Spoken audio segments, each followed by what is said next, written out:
Coming up this Wednesday evening, there will be a virtual celebration of farming innovation in Southwest Virginia. And here to share with us more about the Appalachian Grains Virtual Happy Hour is Will Payne with Invest Southwest Virginia. Good morning, Will. How are you? Good morning. I'm doing great. Thank you. Let's talk about this event that's coming up Wednesday. It's kind of born out of Project Calypso. Tell us more about Project Calypso before we get into the virtual event. Yeah, absolutely. So first, let me step back and talk about kind of why we're here. 16 months ago, we kicked off this Invest Southwest Virginia as a business attraction and marketing campaign for Southwest Virginia under the umbrella of the Tobacco Commission, and backed by the West Planning District and private partners like Point Broadband and Appalachian Power. It was kind of born out of the legislators' desire to pilot whether a private firm could, on behalf of the entire region, jumpstart economic development by leveraging new relationships and bringing some new ideas to the table. So that's where this project kind of comes out of. As you know, Southwest Virginia has a storied legacy of growing tobacco, red wheat, corn, and feed quality barley, among other things like soybeans. But building on that agricultural legacy, our Project Calypso highlights Southwest Virginia's potential to be a significant player in the craft beverage industry, not just locally, but statewide and beyond the borders of Virginia, and especially into Tennessee, Kentucky, North Carolina. The big picture for us, this is about taking a disruptive approach to economic development. Instead of waiting for someone else to see opportunity and act on it, we did it ourselves and create a whole new market for specialty grain in Southwest Virginia. So bottom line, this is about putting more money in the pockets of farmers, give them a cash crop opportunity in the winter when they may not already be farming. And if they are farming, they may be farming just feed quality barley. And this gets them another 30 or 40% on top of what they would make from feed quality barley. If we're talking about malting quality barley or rye or wheat. And the third reason for this project is to support next generation farmers who may identify with being a critical part of the craft beverage industry. We are so focused on how do we support young people who are interested in farming, who may not see a long-term path and a way to be sustainable and make it a business for themselves.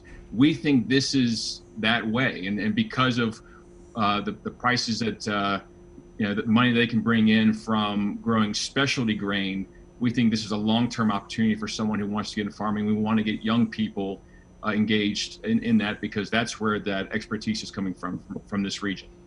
And I think it's a win-win situation for both sides of the equation, because I've talked to breweries, I've talked to distilleries that are seeing a shortage of the grain that they need to make their product. This also makes it a prime opportunity for farmers to increase their output as well. Oh, well, you're absolutely right. In fact, most of the breweries, craft breweries, in Virginia and in the surrounding areas, and especially in Tennessee, they're trying to get the best price they can get on malted barley, and they're getting hops as well.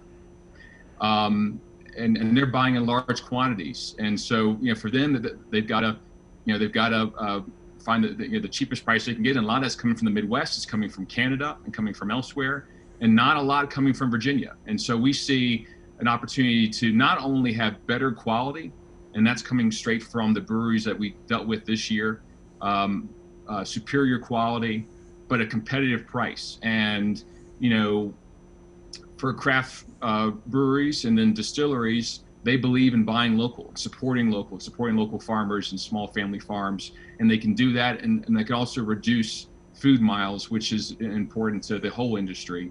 And we don't need to have this grain, if it's available here, traveling all over the country and across country lines as well.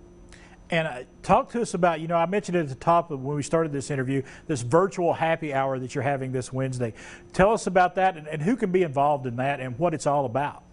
Oh, absolutely. So first, if someone wants to watch, they can go to our website, which is just InvestSWVA.org. You'll see under projects, Project Calypso, there's a Zoom webinar link that you don't have to register. You can just join, and this is for Wednesday night at 7 o'clock. What's really exciting about this project is to see, something go from an idea to literally the seed that we planted to the finished product, the beer. And in one case here, we have Appalachian Ale that was brewed in Charlottesville by Three Notch Brewing Company. And that's kind of part of this whole Appalachian Grains brand that the Invest Southwest Virginia team is marketing to breweries and distilleries around Virginia. So this virtual happy hour is about bringing together all those folks who made this happen. And it's important to know this wasn't easy. This is very difficult. And this is why economic development is hard. It takes time, but it also takes, in cases like this, to create a new market, it takes a lot of people. And that's from our local legislative leaders who are part of and leading this initiative to Congressman Griffith, who's secured significant funds with the AML Abandoned Mineland Pilot Program that is going to support a related project for us, building Project Thoroughbred, which is building a grain terminal to serve as a hub for the region's foothold in the craft beverage industry. We stand by the quality of this grain and our farmers, and we want to make sure that Appalachian Grains brand carries a lot of weight around the Commonwealth and wherever we want to distribute, North Carolina, Tennessee, and Kentucky. It's really important that we believe in this brand and believe in this product.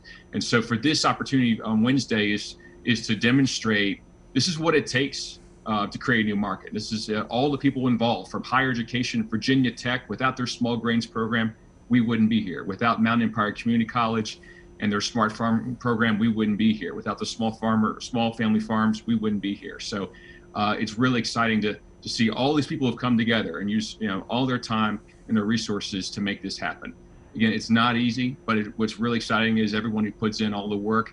And we've got beer all over the state, and we can be proud that from Richmond, Hampton Roads, Northern Virginia, they're drinking beer made from Southwest Virginia grain, and that's the first time ever.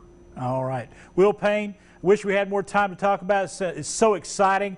I cannot wait until I can find out more about this program, and it is going to be a great opportunity Wednesday night. Thank you so much for taking some time with us. Right. Cheers. All right. Will Payne there with Invest Southwest Virginia. We got the information for you about this virtual happy hour coming up Wednesday night from 7 to 7:30 p.m. Right there's the website if you'd like to get involved.